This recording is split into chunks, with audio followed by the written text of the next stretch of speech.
Greetings, we have an exciting new product for you. This is our new cargo box for the CFmoto ZForce 1000. Now, we will install the cargo box on the luggage area. For installation, we need these 4 fasteners, which we will install inside the cargo box and tighten by hand. To secure the cargo box, we must tighten the 4 fasteners inside the box by hand. Now the cargo box is installed. For long journeys, plenty of fuel is a must. For this, we have our line of jerry cans. You can take a jerry can and mount it on the side of the cargo box, then tighten the mount using our basic mount model.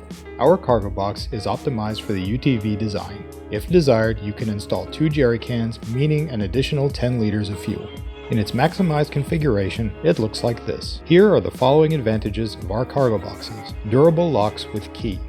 Weather seal gasket for water resistance. 130 liters of internal volume that fits 2 helmets easily. And of course, 30 liters of extra fuel. Thank you for choosing Tesseract.